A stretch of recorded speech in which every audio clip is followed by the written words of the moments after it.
to move this. Can't see anything.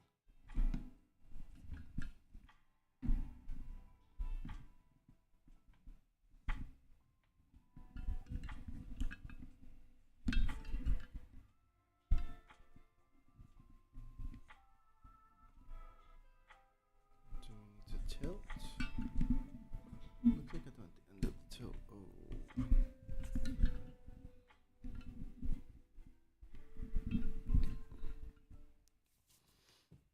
Okay. Oh, the rug. I forgot the rug.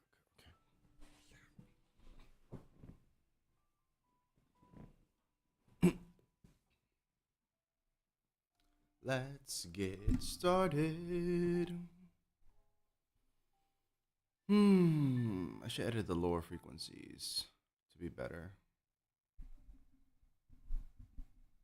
What do I feel like? I think I'm supposed to move this monitor. Let me see. To make this easier. Let's see if this works.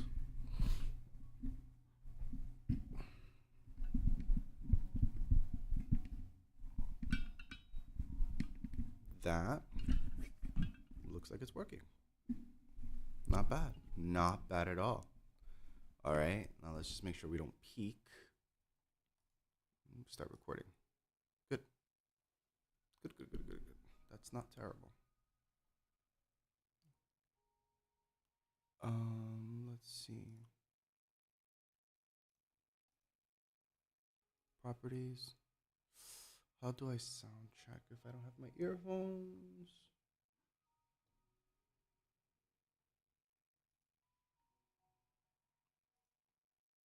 Properties, filters, advanced audio options. 1, 2. Let's check the monitor.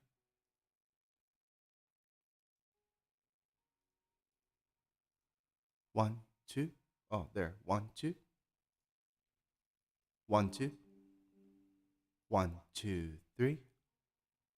1, 2, 3, 4.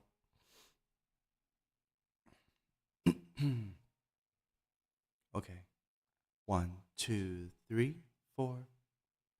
Sync offset. 1, 1. 1, 2. 1, 2. 1. 1, 2. 1, 2. Okay, that's almost immediate. Almost. Almost. Let's put it on 5. 5. 1, 2, 3. Doing soundtrack. Don't mind me, guys. 1, 2. That's okay. And where's the frequencies? I think I have to put a microphone filter so it's not so loud. Sharp, I guess. Oh my goodness.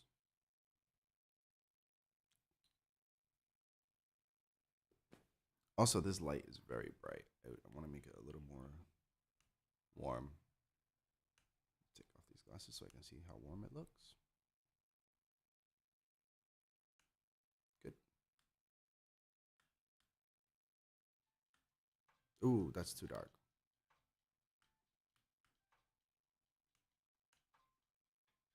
Okay, I think that looks okay. Good morning, Vlad. Ciao, ciao, ciao. Okay, let's see here.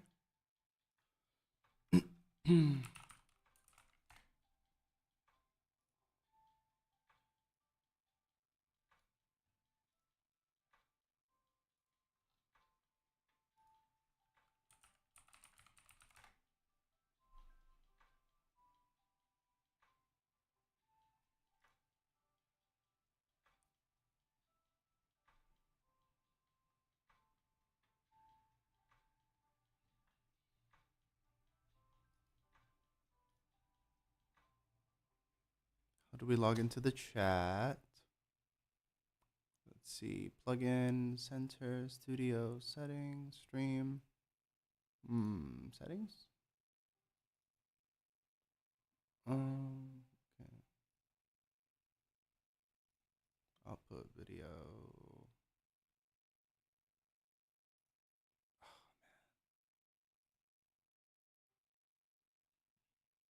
Oh no, the IP, the plugins are all in Chinese. I can't read them. Oh, that's awful. Okay. Mm, well, that's fine. I don't have a chat for YouTube. This is sad. So I have to pull one up. So at least I'm not totally blind. I'll have to put one up.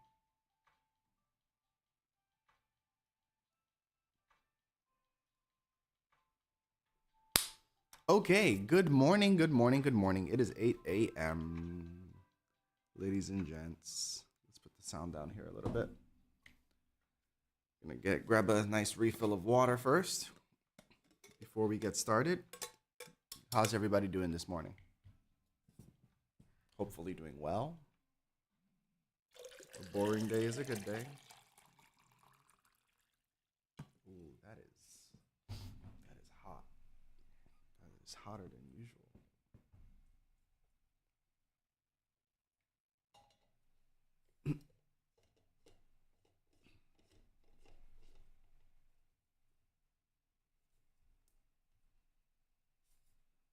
Much hotter than usual. Good morning, Pie.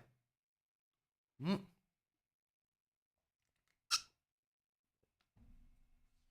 That is seriously hot. What do we have? 27%. I should probably put this anchor to charge. Hot water every day, baby. Every day. What you mean? So what I'm doing is I noticed that I'm gonna lie to you a little bit. So I know that I can do the stream on the phone right now on video until further notice. And if I try to run it on the computer, it becomes a problem for reasons, right? It becomes an issue with WeChat. So I'm going to run it on video on the computer. It just means that I won't be able to do some of the cool little shifty stuff that I can do when I'm looking at articles and pages on the PC. That's all.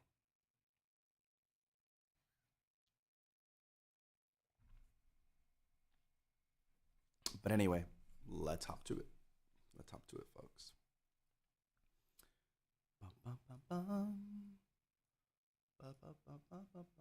Maybe I should just leave this one here. 1, 2, 3, 4, 5, 6, 7.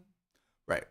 So, yesterday, we're going to be picking up on that, of course. But yesterday, we started on the topic of aging out. Aging out. And I say it like this because we know it's not really a voluntary aging out, right? So there was someone, I don't remember their exact name. It was something like Mangolese or something like that. There was someone in the chat that they said something along these lines. They said, hey, you know, it's very difficult for a person of around 40 years old to keep a job in China or to be able to get a new job. Do you have any advice or any tips for this? And of course, I didn't because I was like, well, I mean, I'm personally not over 40 years old and I have not encountered someone who has this issue per se. Because usually my clients work for themselves. So I told them, I said, hey, you know what? Let me write that down and let me look into it and see what's going on. But of course, we came to the consensus that everybody is very much aware of this, at least here. Everyone's very aware of this.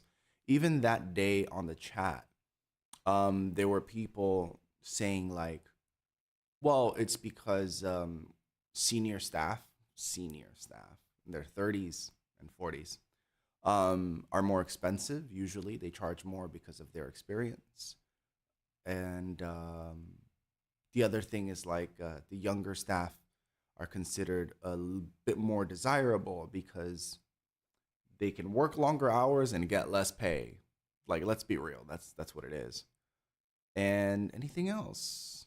There's some other things. There's some other things that we were covering. For sure, for sure. There's some other little stuff. But that's basically the situation.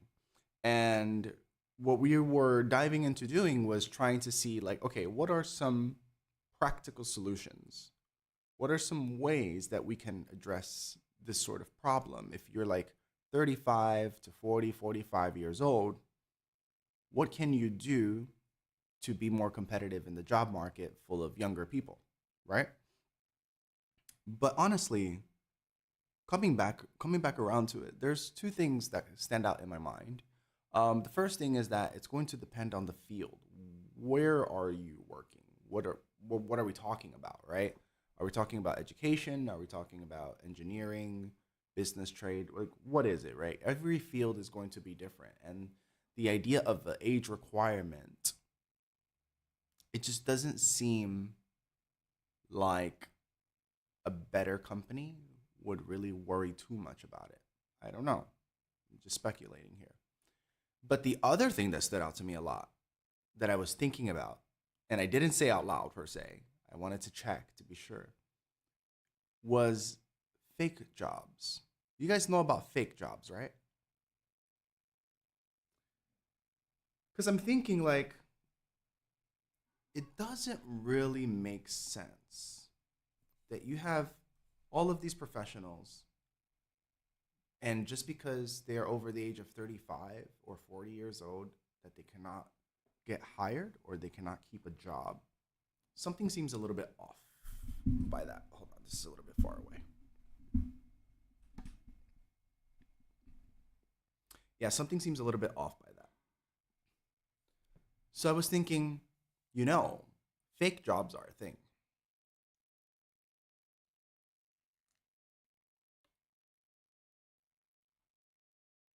So let me know, folks, if you are familiar with fake jobs. Either way, I'm going to get into it. And I have some notes. But one thing we noticed, if you've ever been on LinkedIn and you see like the LinkedIn community and how they function and whatever, is that you will find like people are very vocal, very, very vocal about when companies are doing shady stuff or they're doing really bad things. Um, and one of those things that I saw, one of the trending topics was this issue about fake jobs online. And most of the jobs are going to be posted online, so it makes sense. And I was thinking, like, what is the purpose behind that? What is it that it does for the company that they're posting fake jobs? So the fake jobs is like this. It's like a company will post a position online and say, "Oh, we're looking for a manager for this, or we're looking for a sales for that." But in reality, they aren't. They really aren't. They're just putting it there. They're not actually going to hire anyone for that position. And I was thinking, like, what is the reason behind that? And if you think about it, because this is not really entry level positions, I think it's not anyway. If you're a person that has been working in a certain field, let's say 5 years or 10 years or whatever, and you start applying for all these jobs and you don't get a call back, you don't get an interview, you don't get picked up, time and time and time again, especially if it's in one particular field, for example, for you, it's very demoralizing. Very, very demoralizing.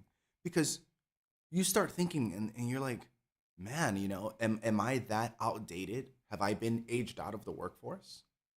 Am I that far behind that I can apply for 100 companies and not a single company calls me back or gives me an interview or wants to hire me? But actually, the biggest problem that we have found online is that a lot of these jobs, if not most of these jobs, are now just fake ads. They're not real jobs. So I kind of want to go into that a little bit and see if we can understand what is the logic or the reasoning behind companies posting fake jobs. And like I said, if you're a person who's been applying for jobs consistently over and over in one particular field or group of companies, then yes, that can be very demoralizing because you don't realize that you're not the problem, it's that the job is not real.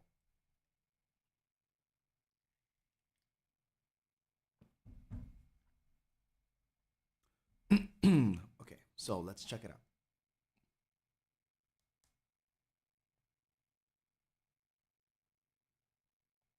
I'm gonna put, let me see, can I put my phone over here? My other phone. Excuse me. Actually, I'm gonna go ahead and forward this message to my WeChat so I can put it on the screen. All right, wonderful. Excuse me. Oh, and please let me know if you have any issues with the audio or anything. Let me know so I can make some adjustments. But it seems like we are doing okay right now, right? It seems we're doing more or less okay. Oh no, we can't put that there because it'll be right in front of the camera. All right, cool. Oh, now that is directly in front of me. That's kind of awkward. Dang, getting a good position for the camera is becoming very challenging. Not for the camera, for the phone. Because the phone also has the microphone. So that can be particularly challenging. But okay, we'll work it out. So let me know if you can hear me well, just press 1. If it sounds a little low, if it doesn't sound so good, press 2. If you can't hear me, well, you can't hear me, so don't press anything. Okay. So if you can hear me well, press 1.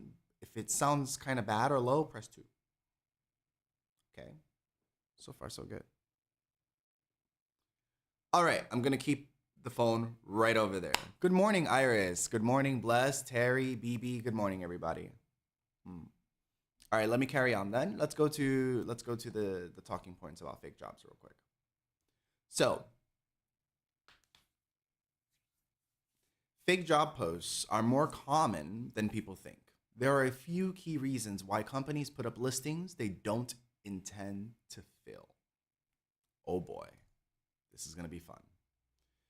So, why fake job posts exist? Talent pooling. Companies gather resumes for future openings or build a database of candidates, even if no current positions exist. So, this reminds me of Meta. They do something similar, but they go about it a little bit differently. I actually, to be honest, I prefer the way Meta does it. They're still doing the wrong thing, but they're still doing it in a better way. So what Meta does is they grab as many people from the talent pool as possible, as humanly possible, and they will hire them and have them do useless, pointless jobs. So let's say, for example, like if Meta needs a team of like 20 software engineers to work on a future product that they're developing, right? They don't need more than 20. They just need those 20. What they would do is they would hire another 50 software engineers to do nothing. Literally nothing. Like they'll go to work and they'll say, "Hey, can you review this stuff?" Okay, cool. And they're just gonna be reviewing the documentation and reviewing what the other software engineers are doing, but they don't do anything. They don't write any reports. They don't create anything. They're just there looking at paperwork the whole time. And the logic behind this was that Meta was trying to take as many people who have worked in like the FANG group or in the top tech companies in the US and make sure that they are off the market so that their competitors cannot hire them. That was the only purpose behind it. Wow.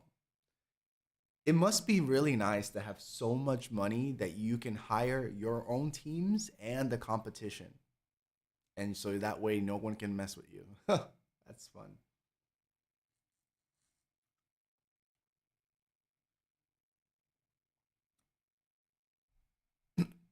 Wow, that's interesting. Maybe I'll answer that question in a moment, Jasper. I'm gonna finish with this point though. So it's very interesting to me. Like, there's all these companies are doing things in such a strange way, definitely a very shady way. But it's like either they're putting up fake job posts, as the first talking point says, to talent pool. So, or they're just hiring them outright so someone else can't have them. So, what does it mean when they're trying to talent pool these jobs or these people? Is, for example, my agency right now, we don't need anyone. We don't need salespeople necessarily. We don't need admin people. We actually don't need anyone. But what we can do, we don't do this, by the way. I'm just giving an example. But what we would do, right, to make a fake job ad is we will consistently be posting this job, like looking for a sales rep for this kind of company to do this kind of job. And we'll leave the job up every week, every week, every week. Just keep it up, keep it up, keep it up, keep it up, right? So that way, when people that meet those criterias, more or less, when they match the job position, we keep getting resumes, we keep getting phone numbers, we keep getting contacts. And then in the future, whenever that is, whenever the future is, we don't know. Maybe a year later, maybe 2 years, 3 years, maybe 5 years later, when we do need a salesperson, okay, we go through the contact list and say, oh, look, this person right here, they match, they applied like 2 years ago.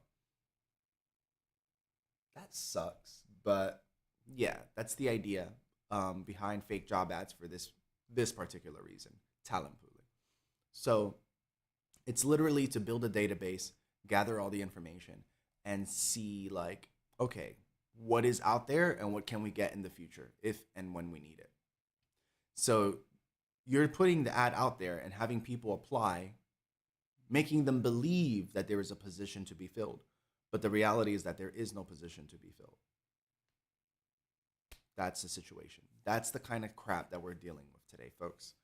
Um, so now, something interesting, at least that I thought was interesting, was the way that Elon Musk deals with his like hiring process. When he was hiring for SpaceX in particular, there's one thing that I remembered that I said, "Oh, you know what? That's actually pretty good. That's a pretty good idea." But it can also be very shady if you're not trying to hire someone. So something that he would do is he will put up a job ad or a post or whatever, and he will interview 20, 30, 40 people. And from all of those people, he's just gathering information and trying to understand like what is the key thing that we need to be looking for this role. So even if he doesn't know the role very well, like let's say for example, he was trying to hire a marketing person because Elon does zero marketing. So this is a great example, right? Let's say he's trying to hire a marketing person for Starlink, for like the satellite internet company, right? So what he would do is if he wants the marketing manager or whatever, maybe he'll interview 20, 30, 40, 50 marketing managers or X number of people for this position.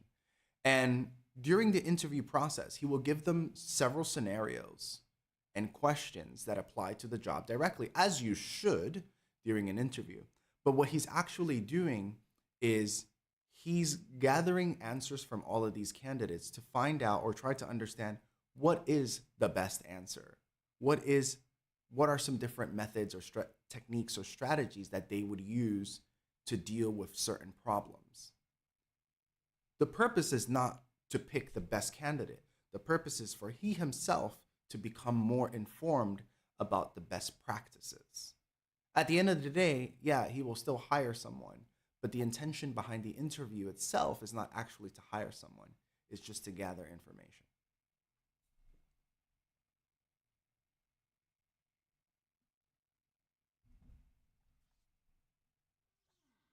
Yeah.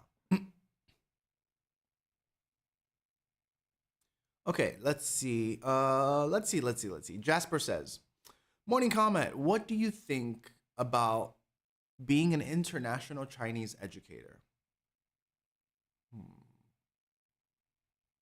It depends what that means. Like a Chinese teacher for like a university or what, right? If you're talking about like teaching Chinese language, right? Being a Chinese teacher in foreign countries, I think that could be pretty cool. Um, I don't know. I don't have that particular experience, so I can't really speak to it. But that could be pretty cool. I'm not sure if it's necessarily a good way to make money or anything like that. But if you enjoy being an educator, if you enjoy being a teacher, and you also like Chinese language, then I definitely would encourage it. Yeah, sure. Uh, and also would allow you to sort of travel and get around for sure. Um, I will tell you one thing though. I can say this with full confidence that Mandarin as a language, like the Chinese written language, will never be as popular or as useful as English. And I think you guys know why. Regardless of how much I like the language or how much you like the language, it will never be a lingua franca. And the reason behind it is very obvious. It's a super difficult language. It is an incredibly difficult language, and it has very little overlap with other languages. So the only language I can think of that it has overlap with is going to be other Chinese dialects, including Cantonese, of course, and then Japanese. And then with Japanese, the overlap is only written. It's only written in one of the three Japanese alphabets, right? So when you look at that and then you compare it to something like English or even Spanish, but we'll stick to English in this situation. You're looking at a language that has overlap with okay, English, right? English has overlap with Spanish, Italian, French, German, Portuguese, and probably a few more. I think even Indonesian or Malaysian. A lot of languages have overlap with English, the English language, the English alphabet, because English itself is a language that's mixed up from various Romance languages and I don't know if I want to say Nordic languages, but probably a little bit of Nordic in there too. So it makes it much easier for a lot of people to cross into English. Also, we have a very limited alphabet in English, 26 letters. In reality, when you think about the sounds and the combination of the letters, I would say it's more like 43, give or take, if I remember correctly. It's not actually just 26 letters to 26 sounds, more like 40 something. But the point is, it's not 10,000 characters. The other thing is that you don't need to take extra steps to learn the English language at a workable or communicable level. For example, for the majority of people, including people in and from China, you need to learn Pinyin to learn Chinese. Damn. Damn. That sucks. That sucks really bad. For English, you need to learn English to learn English. For Spanish, you need to learn Spanish to learn Spanish. So this is what I mean. Like when it comes to being like a Chinese language educator, you can definitely find opportunities because China is such a significant power in today's world, right? But those opportunities will never compare to what you would find in English. You know what I'm saying? So if you're ever looking at like English language educators and you're looking at that as an example of what you can do, that might not be the best example. You may need to reconsider your expectations because the opportunities may be much more limited.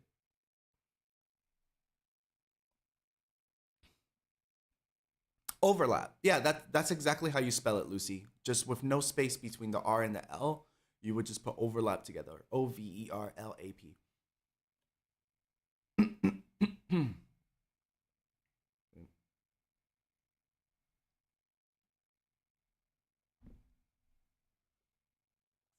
Okay, let me see. See if I missed anything in the chat.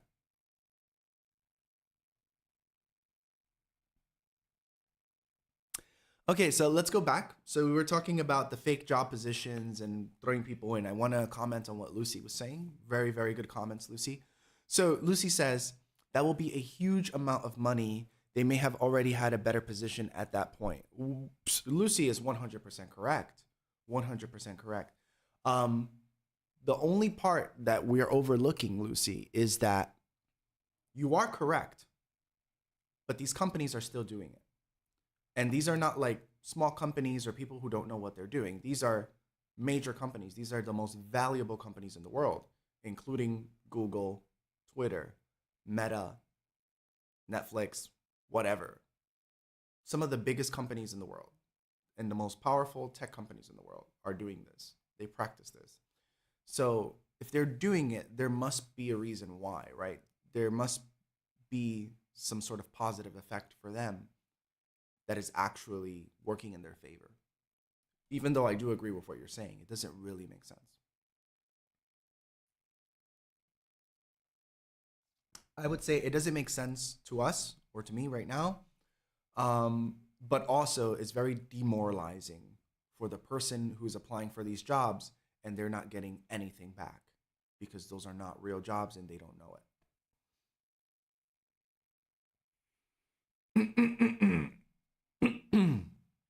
So yeah, Lucy, you got it. You got it. So Lucy says money is the least thing that they care about. It's the thing that they're least worried about, right? So because we have to consider, like, let me see if I pull it up. Do I have a Weibo in here?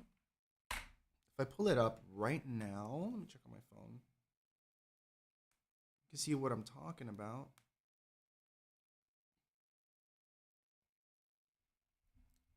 These companies that we track. Oh, let me see. Can I change it from? No, the phone interface is easier. Ironic. One second. Let me log in real quick.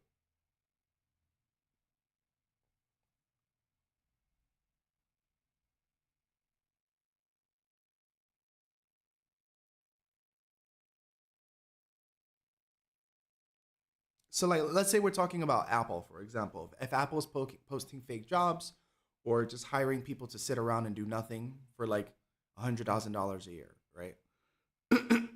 Apple's valued at $3.7 trillion. $3.7 trillion. Let me do a little bit of searching for this.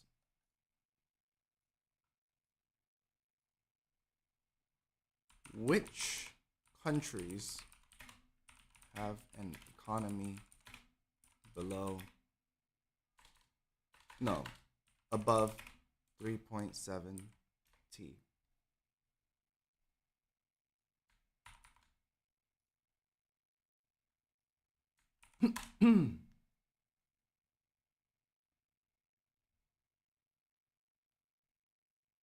Okay. um, hmm. This is awkward. This is really awkward. All right, check it out. Please fact check me on this because I just pulled it up online and you guys can fact check me. I don't know if this is absolutely true. So I looked for which economies, right? Which countries have a market cap over $3.7 trillion, more than Apple.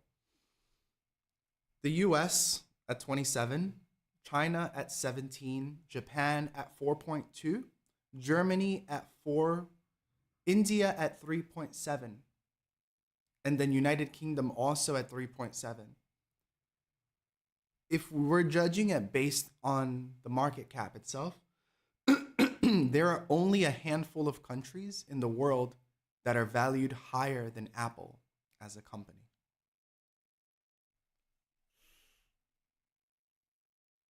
That's awkward.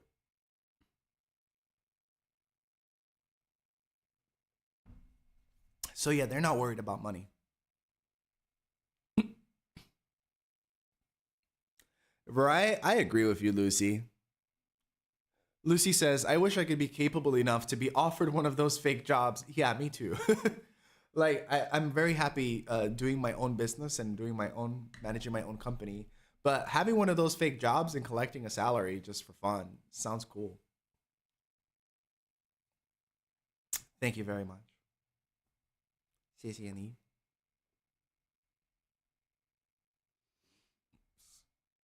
And then after that, we have Microsoft. Microsoft at 3.2 trillion, Nvidia at 3 trillion. Google at 2.3 trillion, Amazon at 2.3 trillion, Meta at 1.5 trillion, Tesla at 1.4 trillion. Individually, these companies are worth more than most countries in the world, including European countries. In case you had this idea that European countries are worth a lot of money. That's crazy. That is crazy. It's like we live in a twilight zone. I don't know. Like the world is going insane. But yeah, I don't think, in the near future, maybe we won't have countries anymore. We'll just have companies. We'll just have companies because they're so rich and so powerful. They're going to be, they literally have taken over the world at this point.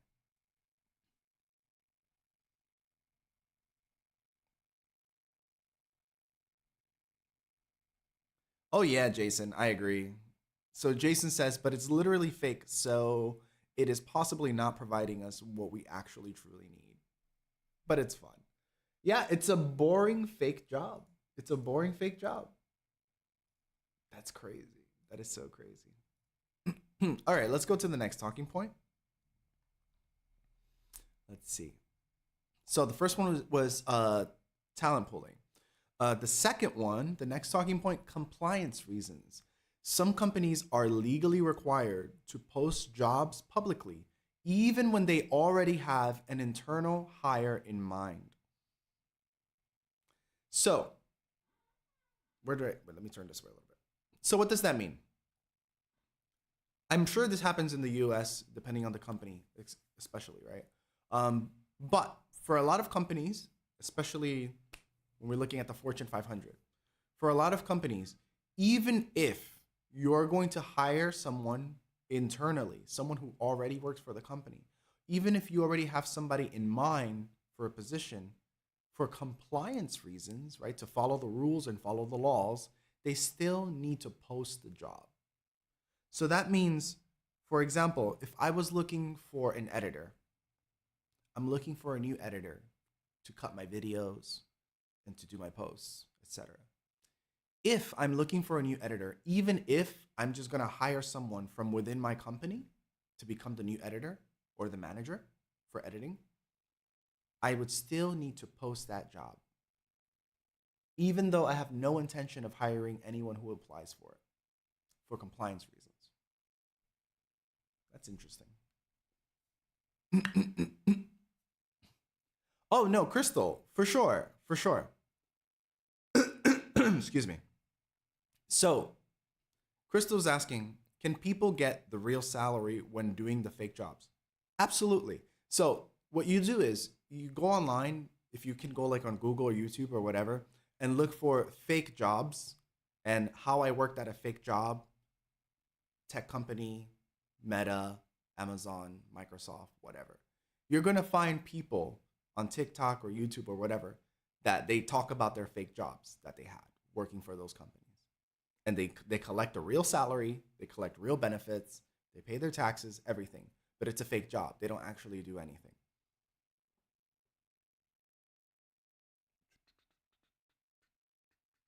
Let me go back up. Give me a second. Adam says market cap is calculated based on future cash flows.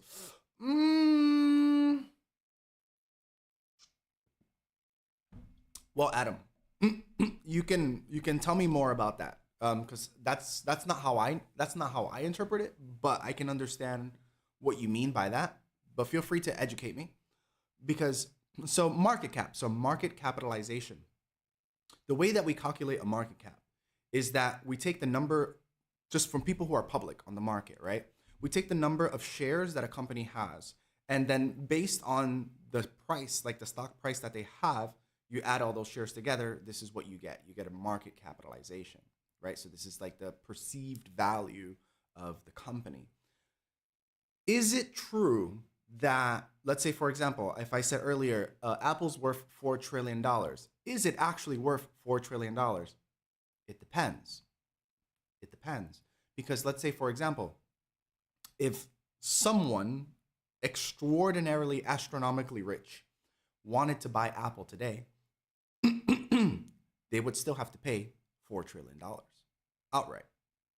However, let's say if everyone started selling their Apple shares all at once.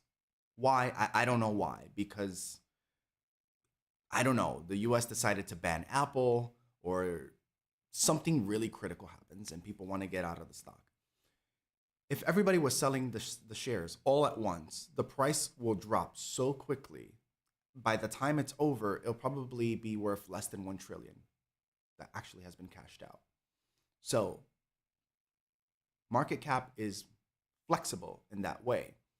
But unless something critical happens and people are selling out as quickly as possible, just like a bank run, for example, then the market capitalization or the valuation of that company stands. So if we're looking at it as a valuation versus a market cap, then you're going to look at the differences, right? There might be some discrepancies. But the problem is when you have a public company, your market cap is usually the same, if not very similar, to the company's valuation. And that is because anything, I swear to God, anything that moves in the stock market is already accounted for. None of us are going to be able to beat the market. It doesn't matter how brilliant or genius we think we are, we're not going to be able to predict the market. It's all chance. And if you think I'm lying, just ask Warren Buffett. He will tell you. There is no crystal ball.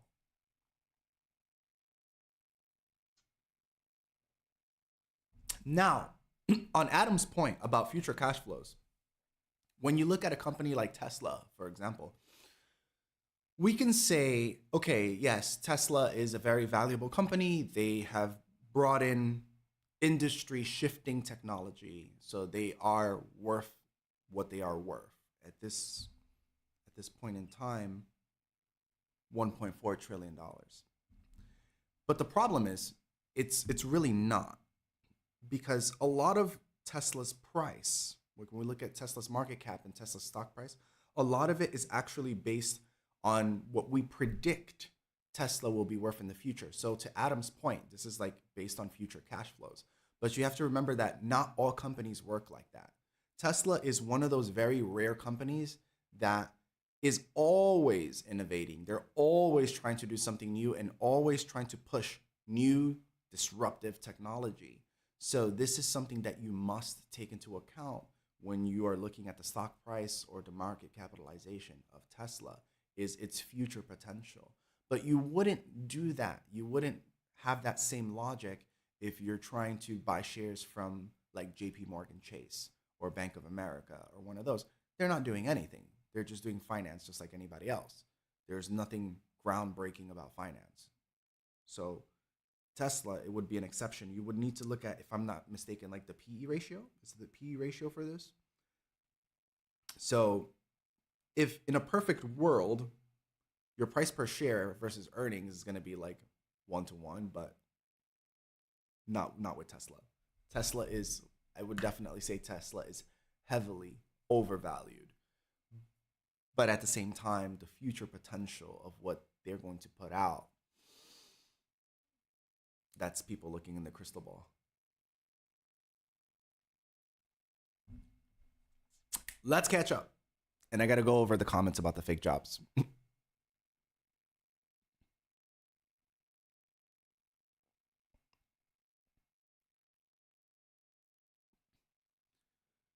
So one more time about the fake jobs. So a fake job in this situation, in this particular context, a fake job just means a job that's being posted by a company in which they have no intention of filling. They post a job, they let people apply for it, they even let people interview for it, but actually they're not going to hire anyone. That's a fake job. I'm sorry, that's a fake job post. That's a fake job post. A fake job, not job post, a fake job is when the company hires you to take you out of the market, out of the talent pool, so that another company cannot have you. So like, let's say, for example, in reality, right now, it's been a couple years. But in reality, right now, there's only a handful of real AI engineers. let's like language model engineers who actually know how the AI systems work, I'm sure there aren't many of them. If we can find 100 of them, that would be a lot. That can legitimately build a system from the ground, from zero, and then build an AI language model. Only a handful of people can actually do that right now. So if one company decides to hire all of them, that means that all of the competition is going to be left behind and they're going to take years to catch up to get people who have other specializations try to figure out how the AI language models work.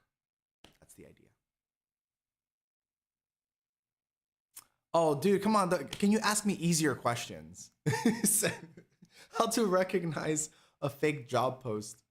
So I didn't actually look into that part. I need to look like how to recognize a fake job post. That's actually a very good question.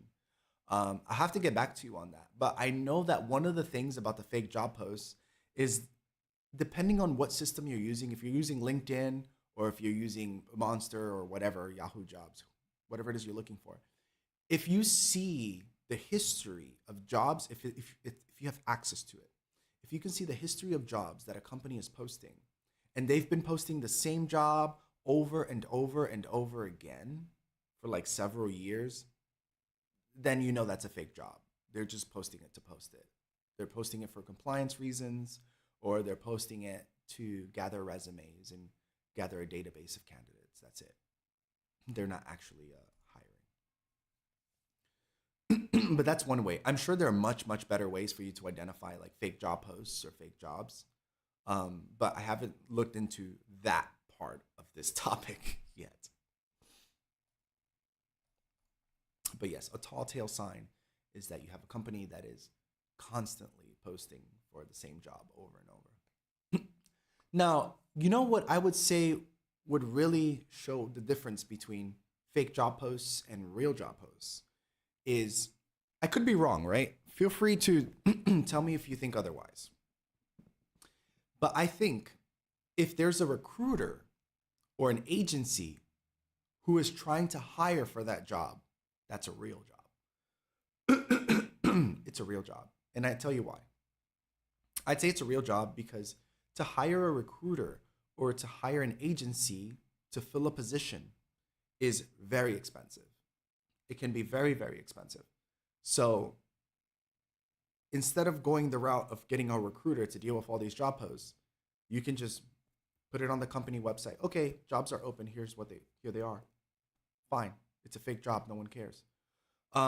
So in this situation, I would say if there's a recruiter involved, if there's an agency involved, if there's a middleman involved, chances are it is a real job and they're having a hard time trying to fill the position.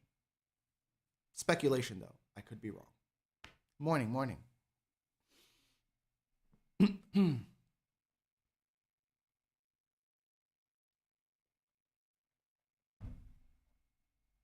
Next talking point.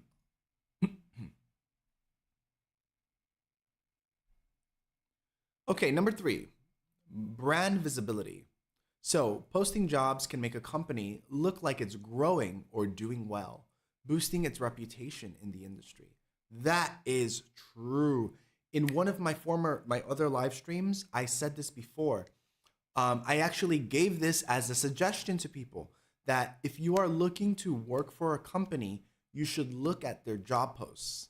Oh man, so this is under the assumption that the job posts are real. But if you see that a company has been consistently posting more and more positions and different positions for different departments over time, you can see it's consistently expanding, then to me, I would say like that is a good sign that the company is growing, that the company is healthy, and that you're not jumping into a sinking ship kind of thing if you start working for them. However, there is also the possibility that there's a lot of fake jobs that are being posted. So in this situation, it doesn't really make a difference. However, I still stand by that though. If you're going to end up joining a company or working for a company that has very little growth, doesn't have many job posts, doesn't have many positions they're trying to fill, chances are that either they have plateaued, they're not growing, or they are declining. And they're just trying to save what little scraps they can. There's nothing worse than jumping onto a sinking ship. Use your imagination.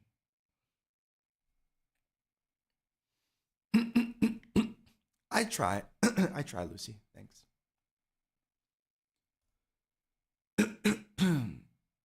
But yeah, that is definitely true. A company that has many job posts does give the impression that it is growing, it's getting boosted, and it gets a good reputation overall.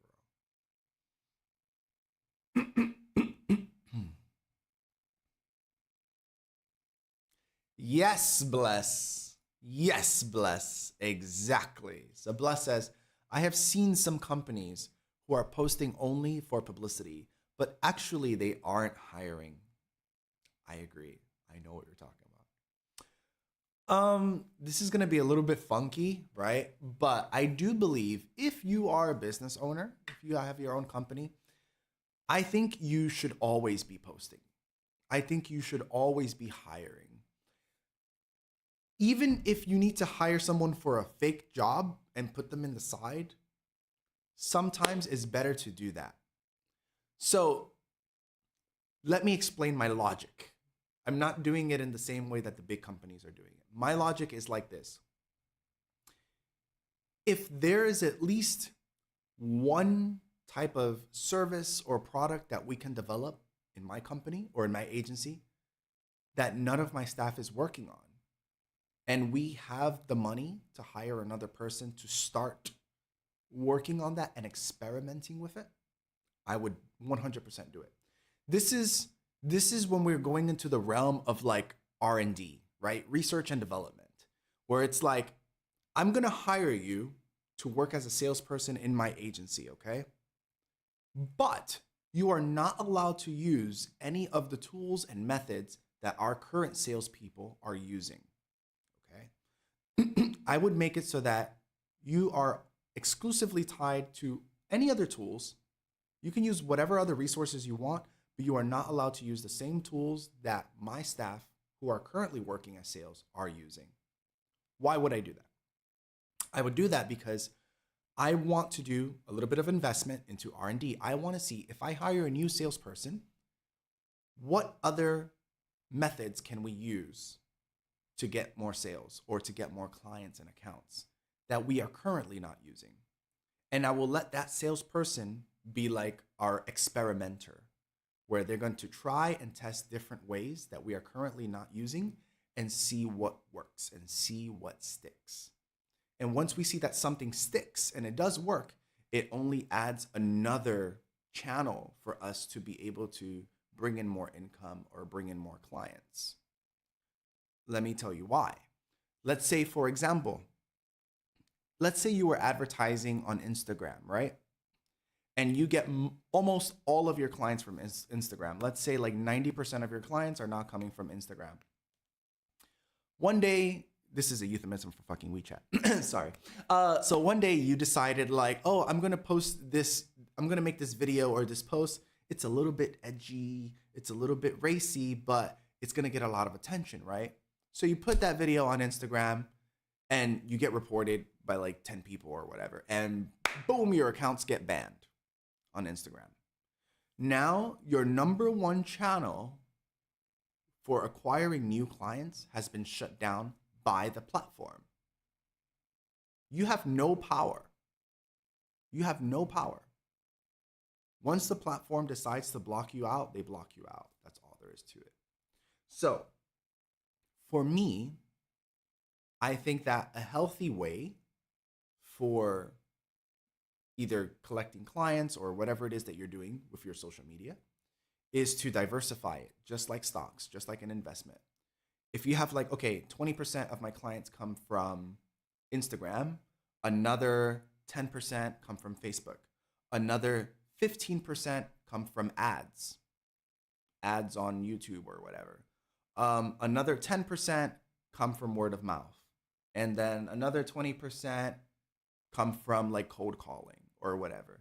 The point is you want to make damn sure that your livelihood, right? Your income for your business to survive and to thrive is not purely coming from one platform, because platforms have a good reputation, especially the one we're currently on, have a very good reputation for shutting down people's channels and destroying their companies with or without reason, because of a copyright claim, because of a bogus report, without even actually looking at the details or examining the situation.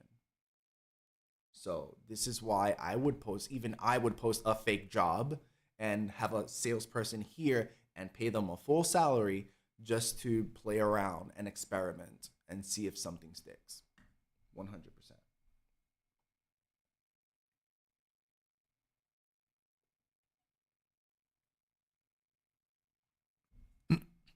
Chris, you're a little bit late, my dude. You're a little bit late. Chris says, since they don't hire, why do they bother producing fake job postings? So I'll do a very, very quick review.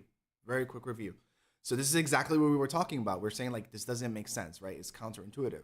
So quick review. Number one, talent postings, right? Why fake job posts exist.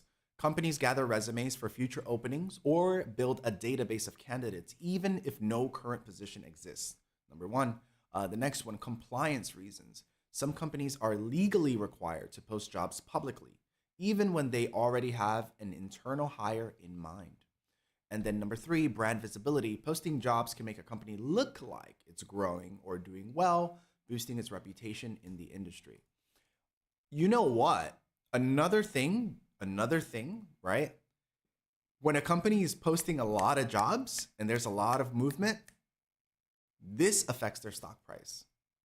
I have seen analysts look at job postings time and time again as a reason for them to buy stock from a company. They're like, oh, we can see they're posting jobs. They're hiring this guy. They're hiring that guy. They're hiring a what is it, brand manager for Asia or whatever. So I think they're going to start expanding over there. Blah blah blah.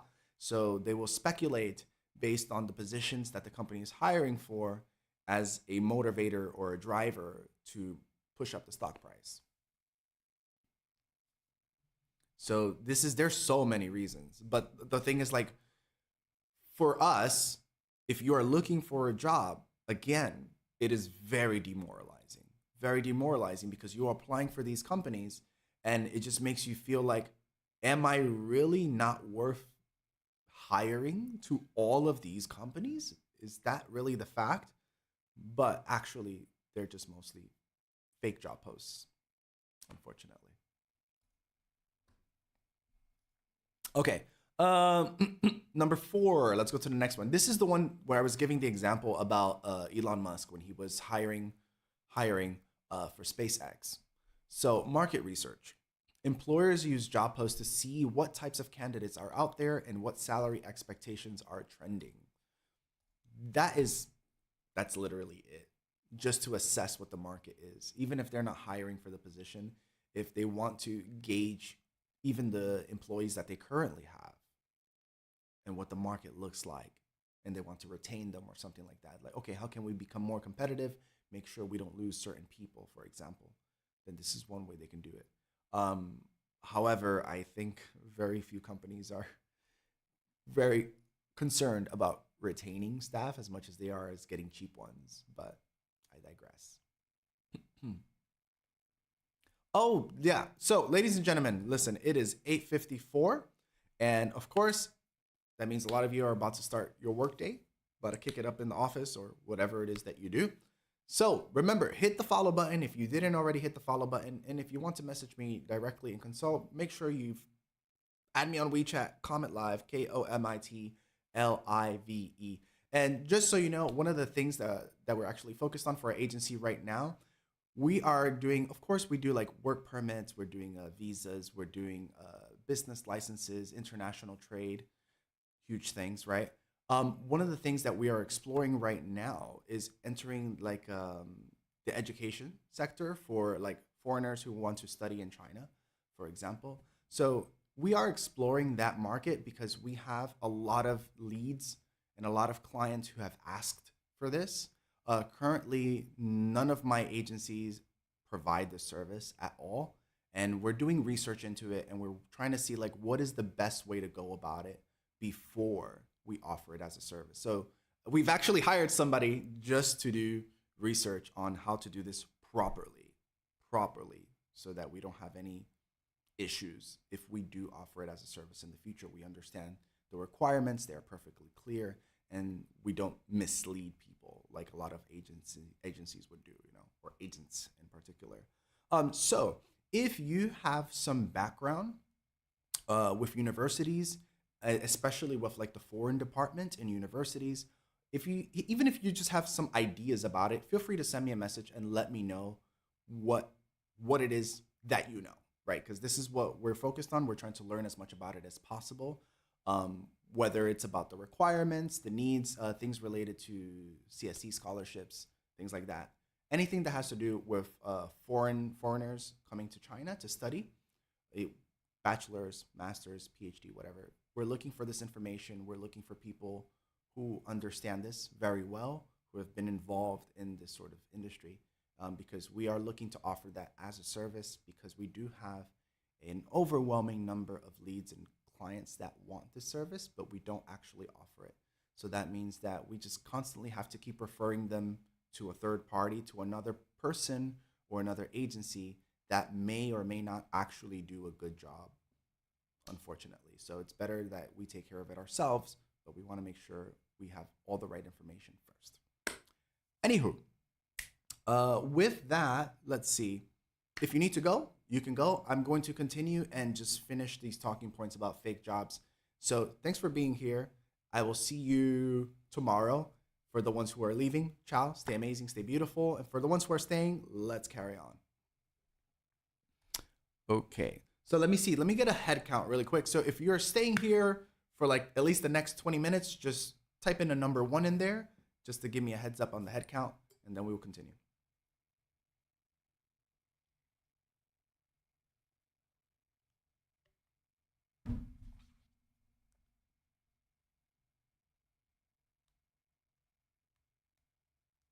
Bum, bum, bum, bum. Okay, we have Annie, we have Fire ASAP. That's a cool name. Oh, Renee is here. Hey, Renee. We have Maya, North Maple. You know what really sucks, guys? Oh, that's a lot of people. Okay. All right, let's carry on. You know what sucks is that when I have the stream on the phone, I cannot see who's actually here. There's such little detail. But unfortunately, when I try to stream on the computer, WeChat gives me a lot of trouble. WeChat gives me a lot of trouble, so we can't stream on the computer. All right, let's carry on, folks. So, compliance reasons, brand visibility, market research. Let's go to our next talking point. So, why are fake jobs posted? Next one, budget justification. Ooh, guys. Hey, this is a secret. Don't tell anybody. But oh, hey, Pop. But budget justification is the #1 reason why government jobs get posted. Even if they don't hire people, they will just post those jobs so that they can get a higher budget. You can only imagine any government department in any major country does this. Just so you know.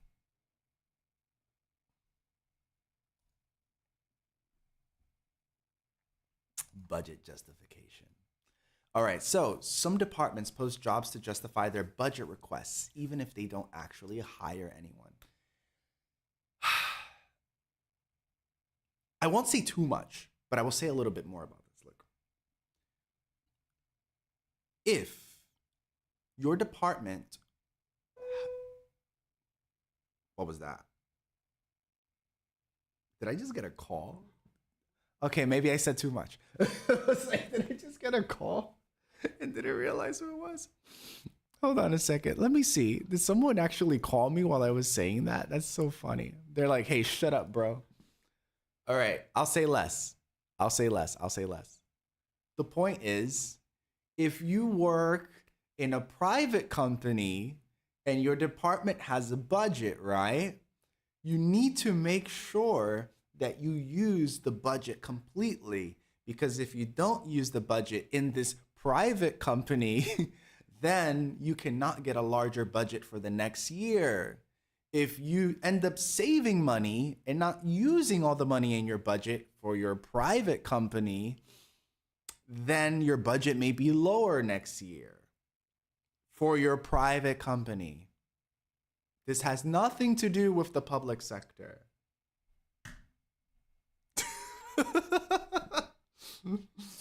Oh man. The irony, dude. The irony that the moment I whispered that, I got a call. They're like, hey, shut the hell up, bro. Don't tell them our secrets. That is so funny. That is so funny. I'm talking about the private sector, guys. I'm talking about the private sector, okay? Not the public sector. We know this. Let me do a little zoom on this real quick. All right, all right, all right. Did that make sense? Do you guys understand what I'm talking about? Is it okay? I hope you understood. If you did it make sense or not? I will try to clarify another way if I have to, because I was being very. All right, let me move on. Let me move on before I get in trouble. All right, wonderful. Let me move on. Don't want to get in trouble. All right, so see, this is why WeChat doesn't like me. No, Annie, no. Hey, I have no control of what people are saying in the chat. Anyway, so recruiter activity. Let's see, let's see. No. Oh, that's not so bad. Okay, so why do companies post fake job ads? Here we go. So recruiter activity. Recruitment agencies may post fake listings to attract candidates they can pitch to other companies later. Look, that one I don't think is so bad, because for that particular situation, what they are doing is they're actually pulling the candidates similar to what the companies do, but the intention is to get those candidates in so that they can pitch them like as a package to a company right after. It's not for them to just sit on those candidates, because if a recruitment agency is sitting on candidates, they don't make any money. They make money by getting people hired.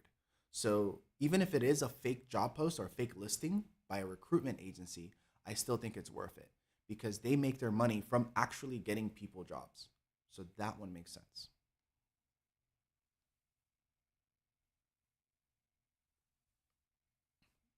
Yeah, you're a middleman essentially. Okay. So yeah, even if it's a fake job post, I would like to say, like, it's better not to make a fake job post, but in this sort of situation, I think that the ends justifies the means, because the ends is that ultimately you are going to be getting that candidate a job. So it makes sense. I think that's good for them. Yeah. Interesting.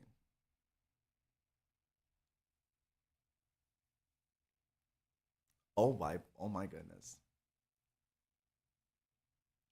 I'll pin this one up for Chris. There you go.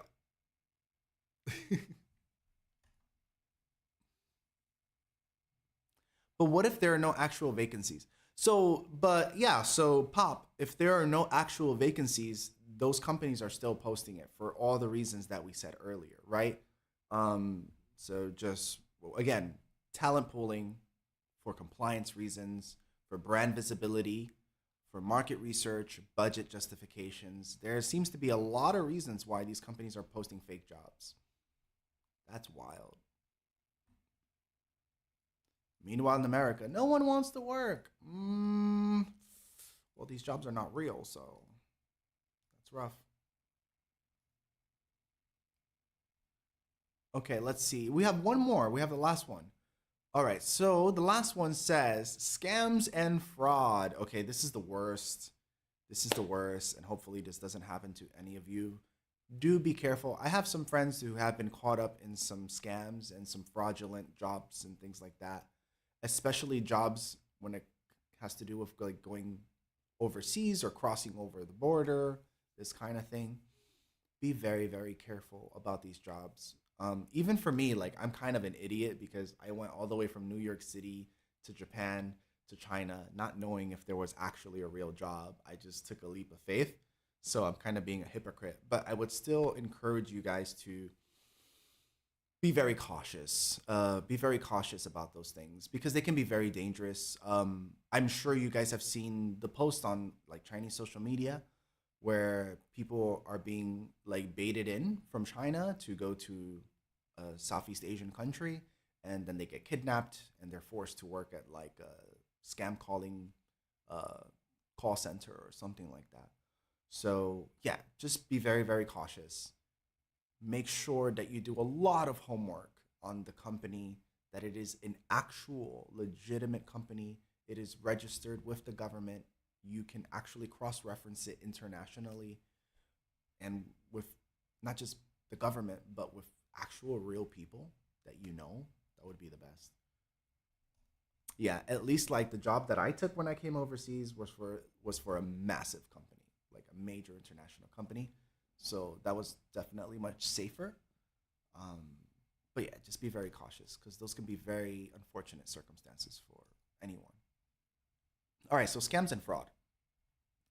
Unfortunately, scammers sometimes create fake job posts to steal personal information or to trick people into paying fees.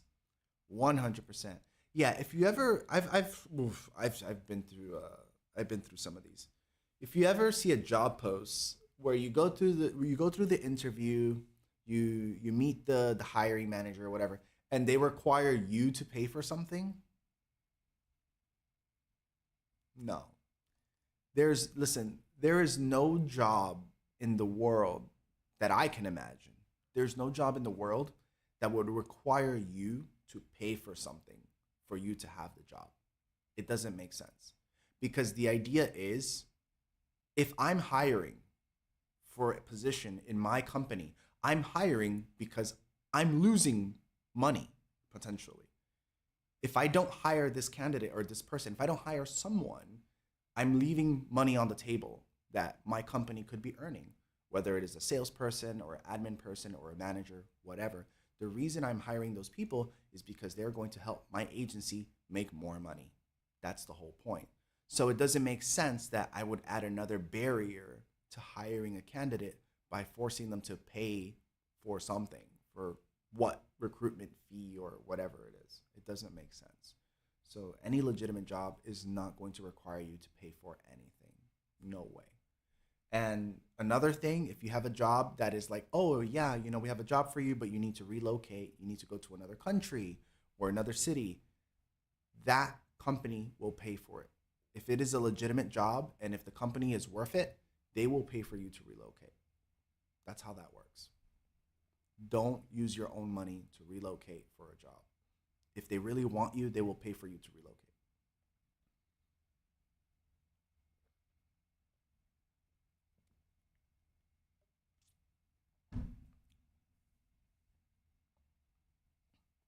More like kidney napped.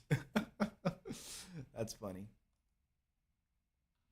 All right. So what I will do is, thankfully, somebody asked a question about how do you spot these fake jobs. So what I'm gonna do is I'm gonna do my homework on it and look at what are the tall tale signs. And tomorrow we will talk about how to spot these fake job ads. It's not gonna be easy, I'm sure, because many of them just look like regular, legitimate job ads.